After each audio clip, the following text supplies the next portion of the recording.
इस कार्यक्रम के पुण्यार्चक हैं माता पिता श्रीमान रूपचंद जी जैन, श्रीमती कमला जैन, दिनेश जैन, रेखा जैन, दिवेश जैन, दिशा जैन, गंगवाल परिवार, प्रवासी मुंबई, निवासी ब्यावर।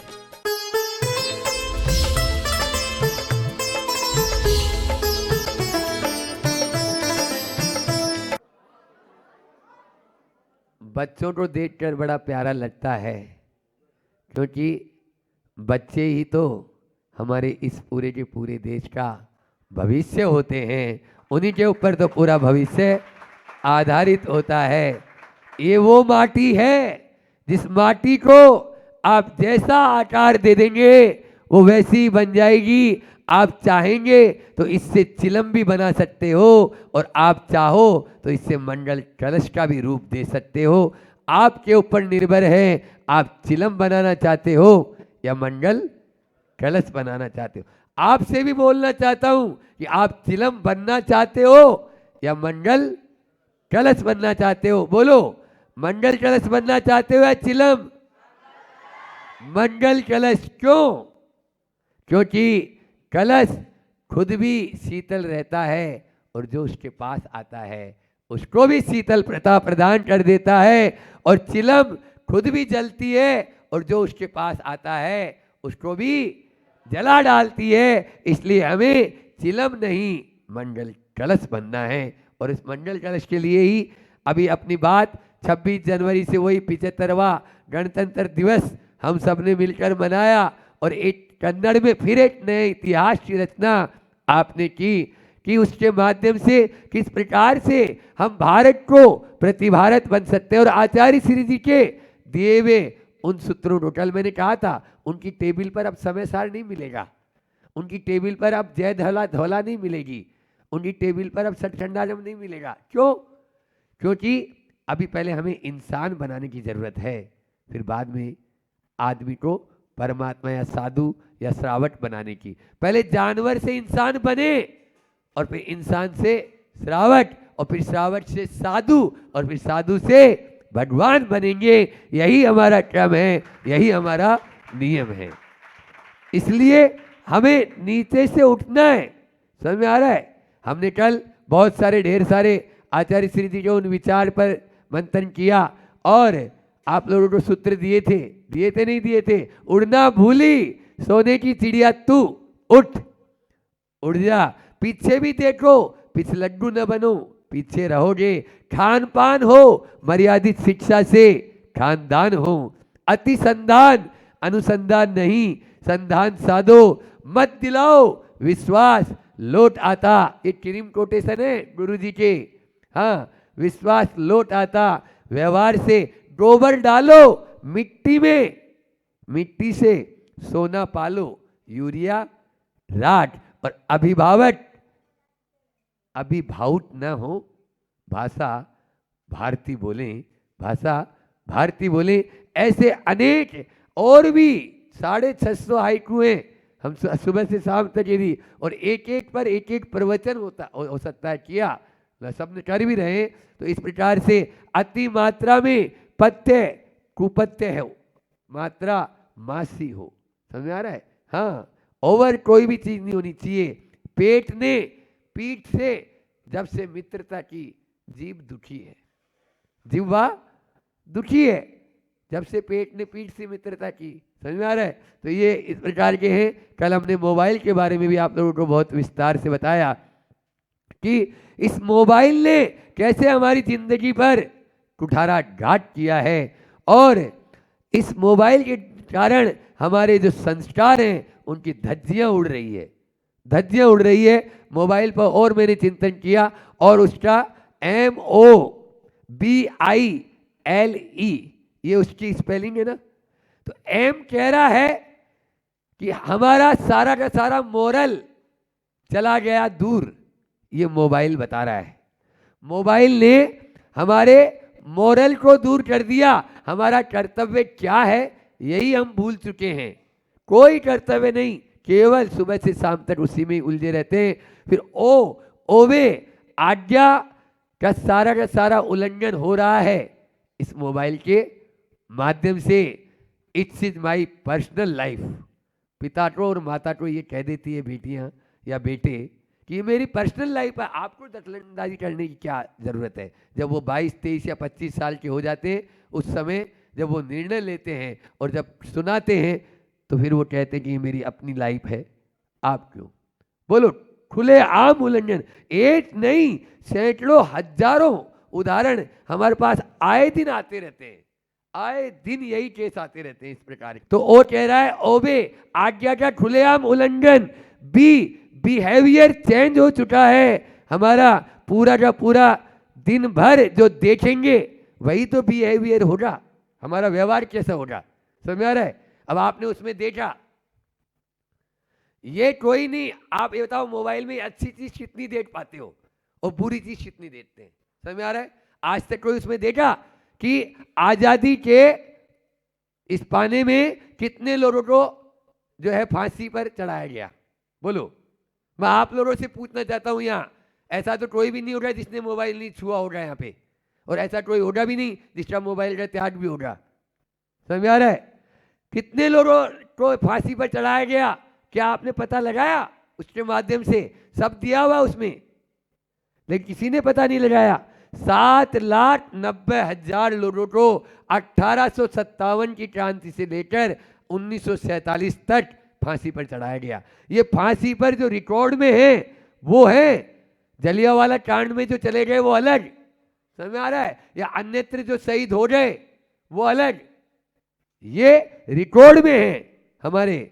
तो ये 7,90,000 लोगों को बोलो फांसी पर, उनके बलिदान को याद तो करो। हम अब उसने इधर से बाल कटा लिए, इधर से बाल कटा लिए, यहाँ से किरण की तरह खड़े कर दिए, आपने भी बोलो कहाँ मेरे भी ऐसे बना दे। कहाँ से देख के आया, मोबाइल से, या फिर यहाँ से मान निकाल दी बीच में से जैसे महिलाएं निकलती है, बोलो कहाँ से सीखा ये, छोटी छोटी उम्र में। पता चल रहा है 1,000 रुपये लगते हैं कटिंग के, आजकल सेटिंग के, क्या यानी गजब। 1,000 रुपये में तो हमारे पूरे जीवन भर में हमने बाल नहीं कटवाए होंगे। फिर कैशलेस करना शुरू कर दिया भैया 5 रुपये या 7 रुपये में होता था, 4-5 रुपये में, पूरे जीवन भर में हमने नहीं 1,000 नहीं लगा होगा हमारा, बोलो। और आज ये क्या हो रहा है, यहाँ से मान करेगा, जैसा देख के आएगा यहाँ से फटावा पहन के आएगा, यहाँ से फटावा, यही बिहेवियर है क्या। और महिलाएं, यहाँ पे बोर्ड लगा हुक्मी चंद जी, आपसे बोलना चाह रहा हूँ, अध्यक्ष जी से बोलना चाह रहा हूँ कि यहाँ फटे हुए कपड़े पहन कर या ब्लाउज पहन कर कोई भी अंदर नहीं आएगा। लगाओ, ये हिम्मत है तो, हाँ बोलो। ये क्या तरीका है, मंदिर के अंदर, पाठशाला के अंदर, यहाँ ध्यान कर रहे हैं बैठे और यहाँ से फटी हुई पहनी, यहाँ से फटी हुई पहने। अब क्या तो ध्यान लगाएगा सामने वाला और देखेगा वो क्या ध्यान करेगा, समझ में आ रहा है। ये कड़वा लग सकता है, लेकिन बिहेवियर किसने चेंज किया, ये मोबाइल ने चेंज किया ना। आप और अन्यत्र सब जगह छूट, मंदिर तो पवित्र रहने दो। आप अपने थिएटर में जाते हो, अपने डिस्को डांसर में जाते हो, आप अपनी किटी पार्टी में जाते हो, आप किसी की ब्याह शादी में जाते हो, वहाँ पहनोगे या नहीं पहनोगे, आप नहीं भी पहन के जाओ तो भी पूरे ऐसे जाओ, नग्न अवस्था में जाओ, हम नहीं बोलेंगे उसके लिए। लेकिन जो पवित्र स्थान है उसको पवित्र करने की कोशिश मत करो, समझ में आ रहा है। यहाँ पर पूजा पाठ के लिए आदमी आता है, उसको आपको पूजा पाठ के लिए रहने दो, आप अपने अंड प्रदर्शन का केंद्र मत बनाओ उसका। ये कड़वा लग सकता है आज, हम इसीलिए रविवार का दिन है, लेकिन क्या करें, आज ये जरूरी हो गया है बहुत ज़्यादा। ये फैलता चला जा रहा है, फैलता चला जा रहा है। आपको एक संस्मरण सुना देता हूँ कि एक बार ऐसा हुआ, दिल्ली का लाल किला के सामने जो लाल मंदिर बना हुआ है, हर सुटराय जी ने बनवाया है, वो समझ आ रहा है। और उनका जो था वो स्वाध्याय कराते थे, आपकी उम्र के होंगे, तब सेठ जी रोज स्वाध्याय कराते। अब एक नई बहू आ गई, नई बहू आई और वो रोज उसी समय आए जब स्वाध्याय चले, और उसी समय वो वैसे कपड़े पहन के आए जैसा नहीं पहनना चाहिए था। अब सबका ध्यान उधर चले जाए, सबका ध्यान स्वाध्याय में से छोड़ के उधर चला जाए। तो अब एक दिन सेठ जी को नहीं रहा, 2, 4, 5, 10 दिन देखा, फिर अब उसको कैसे बोले भैया। तो उन्होंने अपनी पत्नी को बोला, कल तुम 16 श्रृंगार करके और इतने बजे और आएगी वो मंदिर में।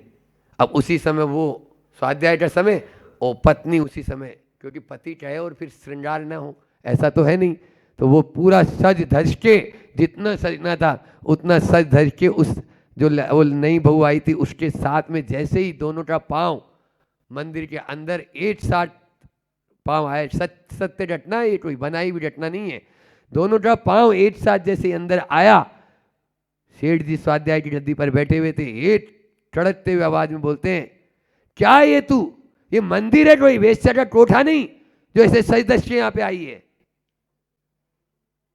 अब क्या था, उसके ऊपर तो यानी घड़ों पानी उड़ेल दिया हो, वो तो उल्टे पांव वापस गई कोप भवन। अब सेठ जी गए, वो वहां पे क्षमा याचना करते कि देख, वो दूसरे की बहू थी, मैं उसको कैसे बोलता, तेरे ऊपर मेरा अधिकार है, मैं तुम्हें बोल सकता हूँ, इसलिए मैंने उसको समझाने के लिए तेरे लिए ऐसा कहा, मेरा ऐसा कोई भाव नहीं था कि मैं तुम्हारा कोई वहां पर अपमान करूं। ये है एक, ये हमारे भारत का ही यहाँ का इतिहास, वो भी दिल्ली का इतिहास, जहां पर इस तरह का। तो इस प्रकार से चाहे तो हम संस्कृत, तो ओ बी बता रहा है बिहेवियर को अपन सही बनाए, और आई कह रहा है इग्नोरेंस।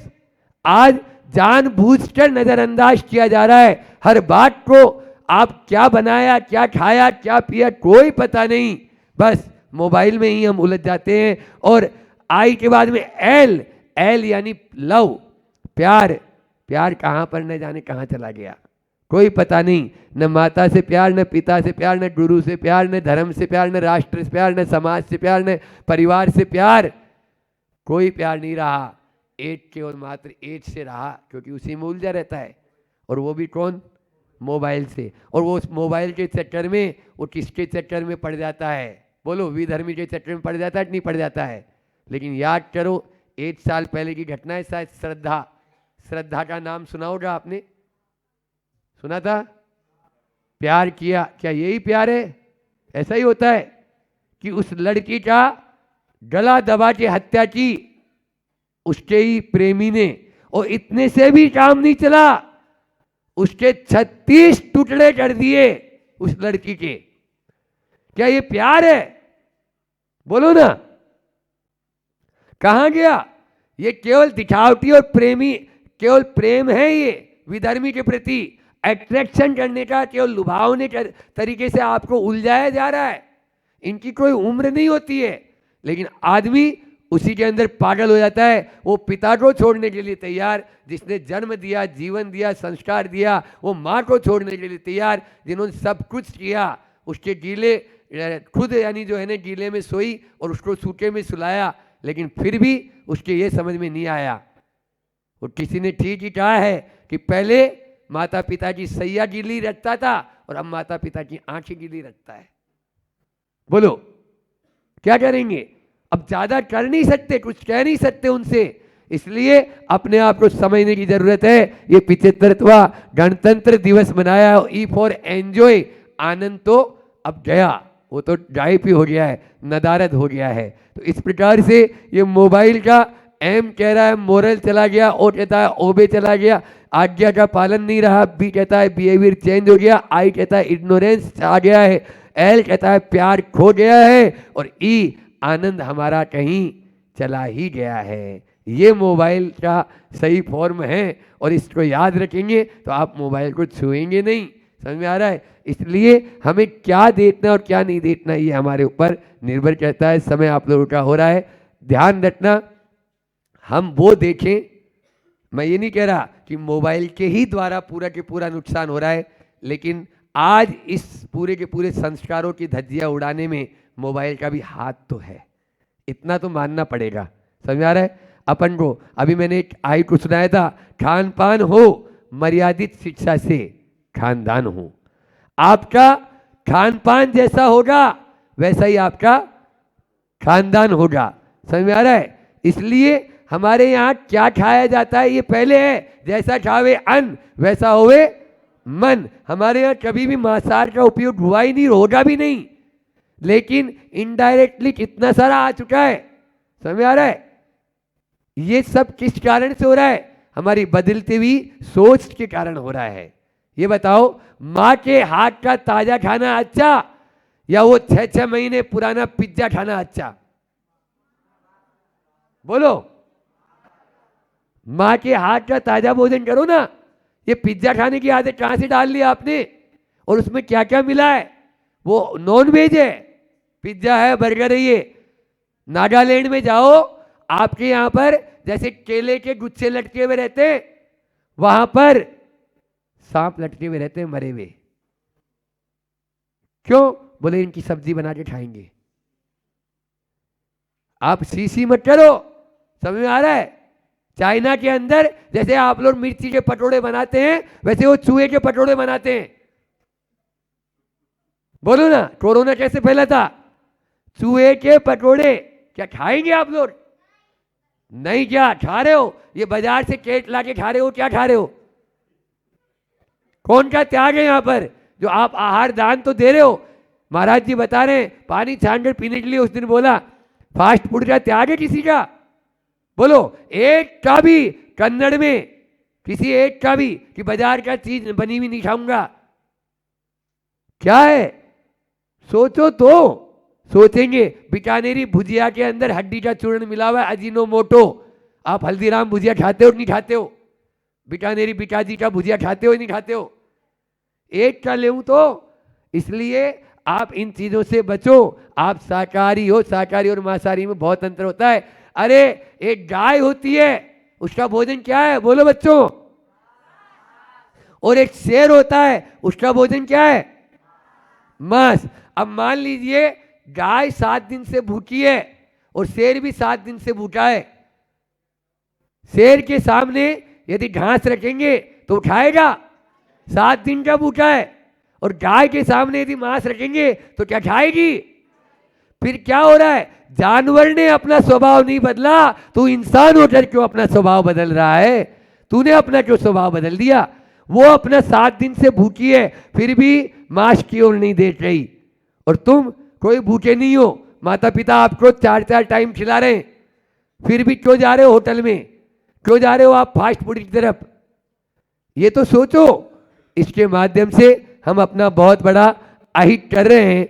हित की ओर आओ, तभी अपना ये चलेगा, तभी अपना 75वां ये गणतंत्र दिवस मनाना भी सार्थक होगा, और तभी हमारा मर्यादा में आना होगा। मर्यादा सब भंग हो चुकी है। एक वो जमाना था जब आपके चित्तौड़ में पद्मनी का नाम सुना है? बोले महाराज जी हम तो मिस यूनिवर्सल जानते हैं, मिस भारत जानते हैं। हाँ, अरे आजादी के इन 75 वर्षों में कितनी मिस आपके भारत हो गई, ये नाम तो आपको पता है, लेकिन एक भी लक्ष्मीबाई पैदा नहीं हुई आज तक। बोलो ना, हुई क्या? और मिस और ये तो कितनी सारी होती जा रही है। तो क्या ये संस्कृति क्या हमारी? वो पद्मनी का जो मैं उदाहरण सुना रहा था आपको, 14,000 रानियों के साथ उसने जोहर किया था, केवल अपने ब्रह्मचर्य को बचाने के लिए, अपने सील को बचाने के लिए। कि हम अलाउद्दीन खिलजी जो था, जब उसने चित्तौड़ पर आक्रमण किया और चित्तौड़ पर आक्रमण करके उसने पूरे के पूरे चित्तौड़ को, जब राजा को इनको जीत लिया, तब पहले की वीरांगनाएं होती थी, पहले की जो राजपूतानाएं होती थी, वो किसी के सामने अपना सील भंग नहीं होते हुए देख सकती थी। तो बड़े बड़े कुंड बनते थे, आग जलाई जाती थी और उसमें कूद जाती थी कि हमारे ऊपर हाथ नहीं लगा सकता है। कहते हैं अलाउद्दीन खिलजी उसके प्यार में ऐसा पागल हो गया था पद्मिनी के कि मुझे वह चाहिए, लेकिन पद्मिनी तो कूद चुकी थी 14,000 स्त्रियों के साथ में। तब अलाउद्दीन खिलजी अंदर गया और वहां उसी जो है जौहर के पास में एक बुढ़िया बैठी हुई थी, उस बुढ़िया को देखा, बुढ़िया ने भी उसको देखा, अलाउद्दीन खिलजी है। क्यों? पद्मिनी को ढूंढ रहे हो? हाँ हाँ हाँ, कहाँ है बताओ ना। वो तो उसके प्यार में अंधा हुआ था, वो तो जैसा भेड़िया, जैसे भूखा भेड़िया होता है वैसा। बोले पद्मिनी तो इसमें कूद चुकी है। अरे वो कूद चुकी है, तभी हाँ, तो आपके नाम से एक संदेश लिख के गई है, आपके नाम से एक संदेश लिख के गई है। क्या संदेश? सामने दीवार पे है, पढ़ लो। और क्या संदेश था? आप लोगों के ऊपर भी ध्यान देने, उस पर ध्यान दे लेना। पद्मिनी सी सूरत को, पद्मिनी सी सूरत को खिल्ली तू पा नहीं सकता।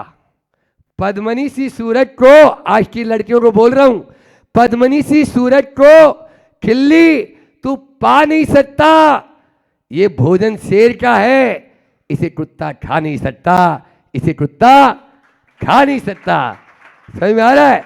ये भोजन शेर का है, इसे कुत्ता खा नहीं। ऐसे एट नहीं, हाड़ा रानी काट के दे दी अपना सिर, हाथ नहीं लगा सकता मुझको। इस प्रकार की उनमें एबिलिटी होती थी, इस प्रकार की योग्यता होती थी, और आत्मा पर इतना विश्वास होता था। आत्मा अजर अमर है, इस शरीर को हमें बचाना है। इसीलिए ठीक ही कहा है कि wealth is lost, something is lost, health is lost, wealth is lost, nothing is lost, और health is lost, something is lost, लेकिन character is lost, everything is lost. और आज वही जा रहा है। इसलिए मर्यादित शिक्षा में यदि खान पान होगा तो हमारा खानदान बच पाएगा, वह बचे। इसी भावना के साथ मैं अपनी वाणी को विराम देता हूँ कि आचार्य गुरुवर विद्यासागर जी महामुनि राज की 5 मिनट, 10 मिनट, 15 मिनट सामने वाले का ले लिया।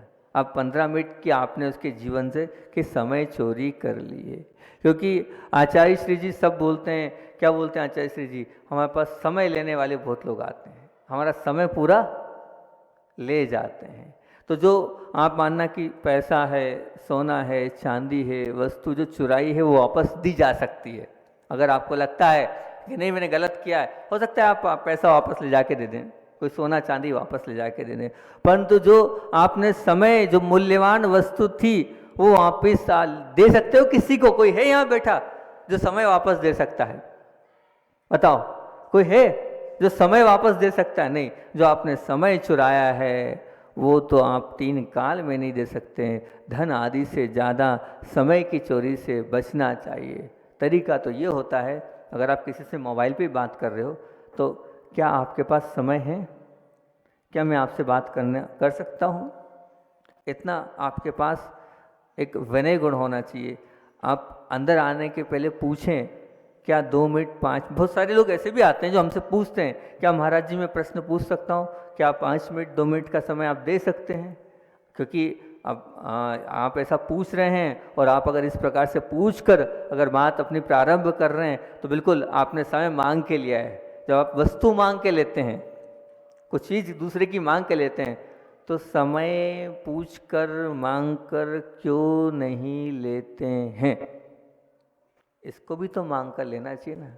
ये भी तो, क्योंकि मैंने कहा मैं अलग ही चिंतन देता हूँ, तो मैं तो ये मानता हूँ कि बिना पूछे अगर किसी का समय आप ले रहे हैं तो आप उसके समय चोर कहलाएंगे। बिल्कुल समय चोर हैं। आप पूछ कर लेना चाहिए, बिना पूछे नहीं। जो लो, पूछ कर लो, कह कर लो, बता कर लो, जता कर लो, तो आप चोरी नहीं रहेगी। हम बहुत बार माथे पे हाथ फेरते हैं, अब वो आ गए हैं, हम उठा पा नहीं रहे हैं और हमारा उस समय लेके चले गए, तो हम ये बोलते हैं ये समय चोरी करके ले गया हमारा, ये समय हमारा पूरा लेके चले गया। करना स्वाध्याय था, करना चिंतन था, करना और कोई काम था, लेकिन आप आए और आपने ले लिया, बिल्कुल ले लिया, तो आप समय चोर हैं। आप बस, आपकी तो धारणा ये हो गई है कि हमने किसी की वस्तु उठाई वो चोरी है, लेकिन नहीं, आप समय की भी चोरी करें। मान लीजिए, और बात में बोल रहा हूँ कि जैसे कोई वक्ता है और उस वक्ता को किसी बड़ी सभा में बोलने को कहा गया कि आपको बोलने का मौका दिया जाता है, और वो वक्ता भी हैं और बोलना भी उनको आता है, और जब माइक आता है तो अपने आप में सब व्यक्ति भूल जाता है। और अब वहाँ उनको मान लीजिए 10 मिनट या 15 मिनट का समय दिया, और 15 मिनट की जगह अगर वो 20 मिनट लेते हैं तो 5 मिनट एक्स्ट्रा, 5 मिनट है तो सुराए। आपने उस सभा में, आचार्य श्री जी बताते हैं, वो बता रहा हूँ मैं, आपने उस सभा में मान लो 500 लोग बैठे हैं, ठीक है ना। अब 5 मिनट या 100 लोग बैठे मान लो, अब 100 लोग बैठे हैं और 5 मिनट आपने अधिक बोला, 100 गुणित 5 बराबर 500 मिनट की चोरी करी है आपने। जब आपको 15 मिनट दिए थे तो आपने 20 मिनट क्यों बोला? तो ये समय चोरी नहीं है क्या? बताओ, आप समय नहीं चोरी कर रहे हैं, है ना? कर रहे हैं ना? गलत है ना? ये जो चीज़ आपकी नहीं है, जब आपको बोलने को ही नहीं कहा गया है, उससे ऊपर अगर आप बोल रहे हो, बिना परमिशन के बोल रहे हो, तो आप समय चोर हो, ये मान के आप चलना। ये चोरी का दोष लगेगा उसमें भी। बहुत बारीक बात है, बहुत सूक्ष्म बात है, लेकिन है, ये आप मान के चलना। मान लीजिए कि आप किसी सभा में गए या किसी मीटिंग में गए या किसी भी ऐसे कोई फंक्शन में गए और फंक्शन में बहुत सारे लोग हैं और आपको जो समय दिया गया था और आप मान लीजिए आप एक मुख्य व्यक्तित्व हैं और आपके कारण मान लो अगर कुछ भी लेट होता है और आप लेट पहुंचते हैं तो अब जितने लोगों का वो समय गया आप उससे सबके आप चोरी के दोषी भागी बन गए। आपने इंतज़ार कराया ना, सबका इंतज़ार कराया 5 मिनट 10 मिनट। हम जब संघ में थे तो हमने देखा पूज्य बड़े महाराज हमारे शिक्षा गुरु निरापक श्रवण समय सागर जी महाराज जी, वो बिल्कुल जहाँ भक्ति होती ना उस भक्ति में जहाँ आसपास कोई कमरा होता है वो पहले से आके अपना कमरा छोड़कर बैठते थे। ये हमने अपने 22 साल के जीवन के इतिहास में देखा ब्रह्मचर्य अवस्था से। मतलब मान लीजिए 5:25 का समय है तो वो 5 मिनट पहले जाकर अब अपने या तो कक्ष वहीं हो तो ठीक, अगर कक्ष दूर हो तो वो किन्हीं भी महाराज जो आमने सामने होगा वहाँ जाके बैठ जाएंगे कि आचार्य श्री आएंगे, मुझे मतलब आचार्य श्री को इंतजार ना करना पड़े, साधु को इंतजार ना करना पड़े, या मैं जाऊँ और पूरे महाराज मेरे कारण उठे, क्योंकि आचार्य श्री जी पूरा ध्यान रखते थे। समय सागर जी या बड़े महाराज जी नहीं आते, भक्ति प्रारंभ नहीं करते थे, तो बिल्कुल 2 मिनट 3 मिनट 5 मिनट पहले वहाँ जाकर बैठ जाएंगे। वो जैसे ही गुरु जी आएंगे उधर गुरु जी बैठे और इधर वो खड़े रहते थे और अभिवादन करते थे और गुरु जी के बाद तुरंत बैठते थे। और पूरा संघ भी एक विनय थी कि बड़े महाराज अगर नहीं आते हैं तो जब तक इंतजार चलता है पीछे लेके खड़े रहते थे कि आए बड़े महाराज, आए बड़े महाराज, आए बड़े। ये सीखना चाहिए हमें, ये देखना चाहिए हमें कि देखो 1 सेकंड भी किसी का समय बर्बाद नहीं करना चाहते हैं। भले वो 15-15 मिनट 20-20 मिनट मान लीजिए, होता नहीं ऐसा, लेकिन कभी कभी मान लो बहुत अर्जेंट मीटिंग चल रही है, कोई ऐसी बातचीत चल रही है आचार्य श्री जी के कक्ष में, कुछ ऐसे लोग बैठे हैं जो बहुत ज़रूरी है और वो मतलब इरियापद भक्ति हो चाहे वो आचार्य भक्ति हो, कभी भी उनके चेहरे पर ऐसा नहीं देखा कि हम 15 मिनट हो गए, हमें 20 मिनट हो गए, हमें इतनी देर हो गई। बिल्कुल बैठते थे, बिल्कुल चले जाए चले जाए। ये भी एक बहुत बड़ा धर्म ध्यान होता है। क्या हमारे जीवन में ऐसा है? हमने कितने लोगों को कितनी मीटिंग्स में, कितने कार्यक्रम में, कहाँ कहाँ कब कब इंतज़ार कराया। जब जब भी हमने इंतज़ार कराया, वो जो इंतज़ार की घड़ियाँ गिनवाई है हमने, वो सामने वाले के समय को हमने चुराया है, हमने सामने वाले के समय को लिया है। ये आप मान के चलना। इसको चोरी आप नहीं मान रहे हो, शायद नहीं मान रहे हो, लेकिन मानना चाहिए, क्योंकि वो चीज़ आपकी नहीं थी, वो समय आपका नहीं था, लेकिन आपने वो समय लिया है, तो समय चोरी आपकी रहेगी। आप लोग यहाँ गृहिणी महिलाएं बैठी हैं, सभी लोग, अधिकतर वही है। और अब तो अब बहुत कम से लोग हो गए हैं, ठीक है, आपस में माहौल बनेगा तब बढ़ेंगे लोग। तो कहना चाहिए कि आप लोग महिलाएं हैं, अगर मान लीजिए समय पर आप भोजन नहीं देते हैं, समय पर चाय नाश्ता या जो भी आप घर में रह रहे हैं नाश्ता आदि जो है नहीं दे रहे हैं, और आप लेट इंतज़ार करा कर दे रहे हैं, तो जितनी देर तक आपके लिए सामने वाले ने इंतज़ार किया, ये जो इंतज़ार आपने कराया है ये भी काय है, बिल्कुल चोरी का दोष लगेगा। जितनी देर तक आपने वेट कराया उतना समय सामने वाले का ले लिया है। इतनी बारीक दृष्टि है, इतनी बारीक सोच आपकी। सोचा कभी आपने घर में रह के कि हमारे पतिदेव, हमारे सास जी या ससुर जी या और बच्चे वगैरह हमारे कारण अगर लेट हो रहे हैं, क्योंकि आप गृहिणी हैं और आपके माध्यम से सब बनना है और आप ही को सब खिलाना है, लेकिन अगर आप लेट दे रहे हैं तो उतनी देर तक तो कम से कम उनको इंतज़ार आपके कारण पड़ना पड़ेगा ना। एक एक मिनट, एक एक समय कीमती होता है और उस समय को आप लेते चले जा रहे हैं, तो ये समय चोरी का दोष आपको लगेगा। और फिर एक नहीं, बहुत सारे लोग अगर इंतज़ार कर रहे हैं तो उतने सबका लगेगा, उतने सभी का लगेगा, उतने सभी के लिए आप भागीदारी हैं समय चोरी के। क्योंकि किसी की वस्तु, अब मान लीजिए किसी की वस्तु जितने समय के लिए आपने ली थी, कितने समय के लिए ली थी बाउंडिंग करके कि भाई इतने समय में हम लेंगे, लेकिन उसको उतने समय में नहीं दे रहे हैं, तो ये भी क्या है? चोरी है ना। परमिशन थी 2 दिन की, या गाड़ी मांगी आपने, आते हैं हमारे खाते गांव से वाले बेटे हैं, आते हैं, हम नेमावर से आते हैं, 2 घंटे में आते हैं, और 2 घंटे की जगह 4 घंटे में वापस गाड़ी दोगे तो 2 घंटे चोरी का दोष लगेगा आपको। हमारे अमूलाचार्य में आज्ञा है, आप पूछो, प्रक्षणा करो, उसके बावजूद अगर ऐसा लगता है और चाहिए, समय जा रहा है, तो पुनः बोलो, इतनी देर के लिए हमें और वस्तु की आवश्यकता है, तब वो कहलाता हैगा। तो अब जिस समय के लिए आपने बाउंडिंग करी है उतने समय में आपको वस्तु देना चाहिए। अगर आप नहीं दे रहे हैं तो ये चोरी के ही अंतर्गत आएगा, चोरी ही इसमें कहलाएगी। ये मान के चलना। आप नहीं उतर रही हमारी बात आपके दिमाग में? नहीं, मतलब हम तो ये हमारा कह रहे ना, हमने झूठ पर भी बोला था, शायद आप लोग गले नहीं उतरी होगी, झूठ पर भी अलग अलग प्रकार से आपके बीच में बात रखी थी। ऐसे ही हम इस पर भी रख रहे हैं, चोरी के ऊपर से भी, क्योंकि अपने तो वो 5 अनुव्रत चल रहे हैं, उन 5 अनुव्रत से तीर्थंकर पदवी तक आपको ले जाना है। और फिर मैं तो ये मानता हूँ कि अगर आपने दान दिया है, और दान तो सभी लोग बोलते ही बोलते हैं, लेकिन अगर आपने दान की घोषणा करी है, तो यहाँ बैठे हैं खातेगांव वाले, मैंने देखा राकेश जी हैं सेठी खातेगांव वाले, जो कुबेर बने थे खातेगांव पंचकल्याणक में।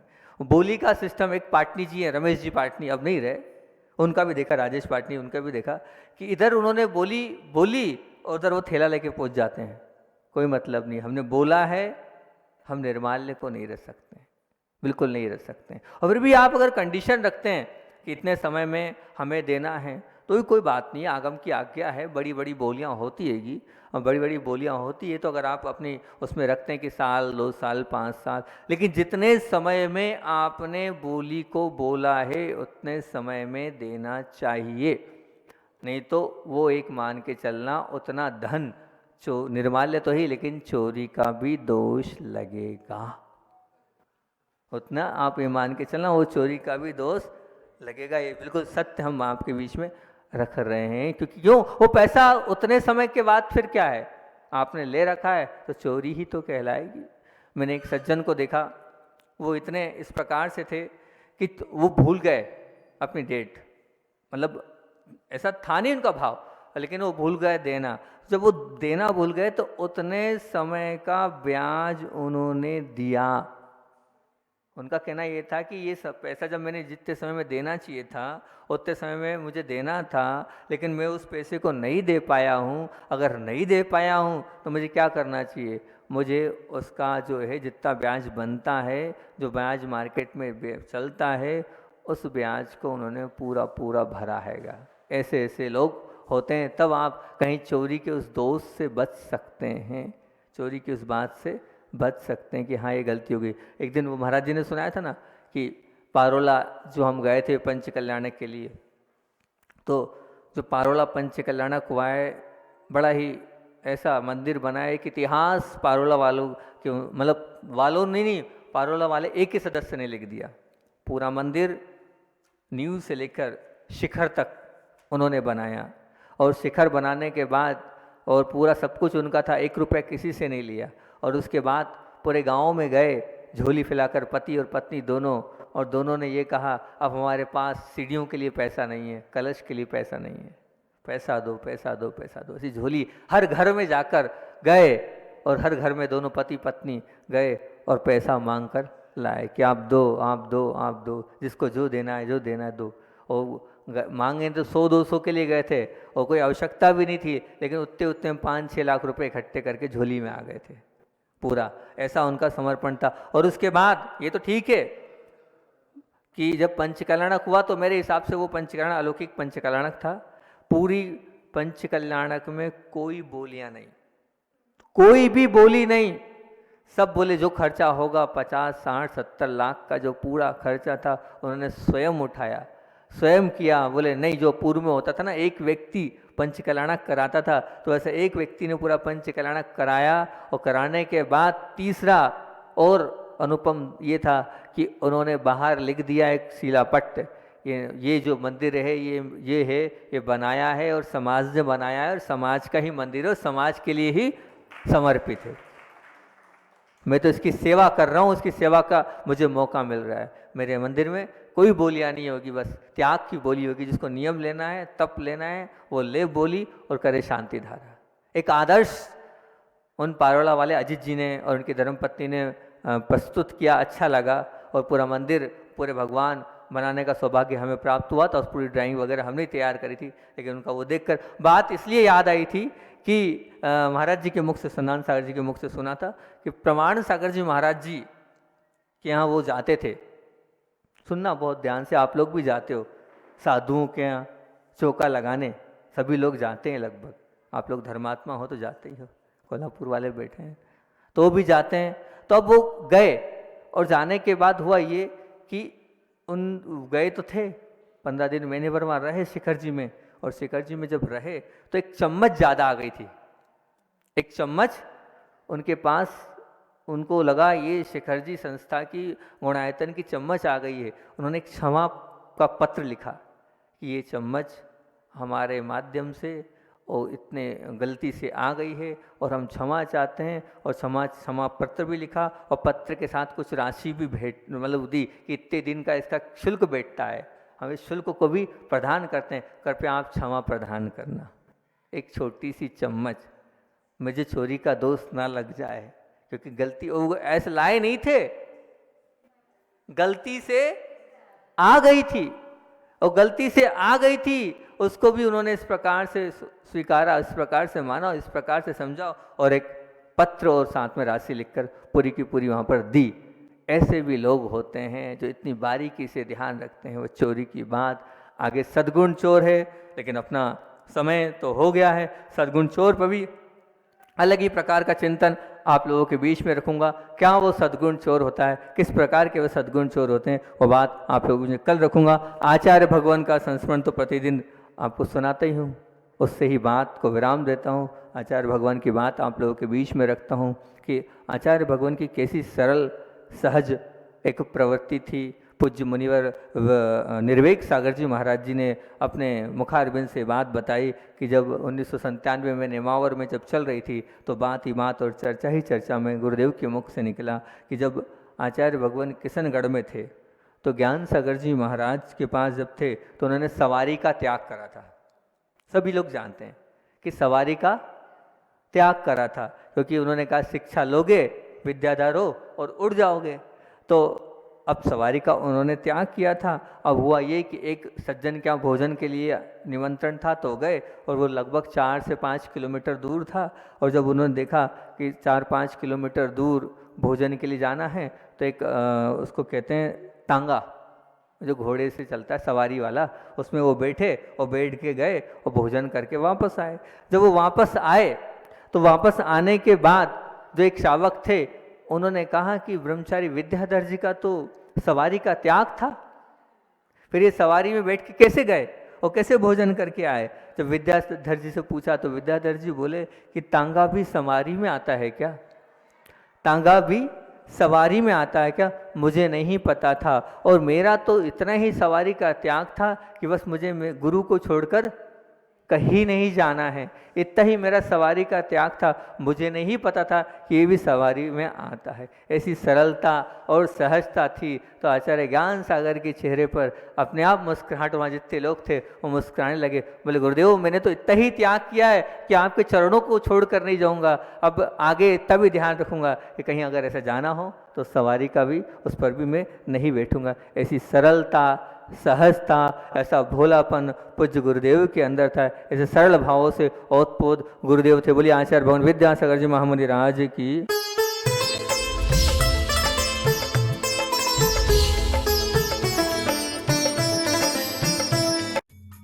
इस कार्यक्रम के पुण्यार्जक थे माता पिता श्रीमान रूपचंद जी जैन, श्रीमती कमला जैन, दिनेश जैन, रेखा जैन, दिवेश जैन, दिशा जैन, गंगवाल परिवार, प्रवासी मुंबई, निवासी ब्यावर।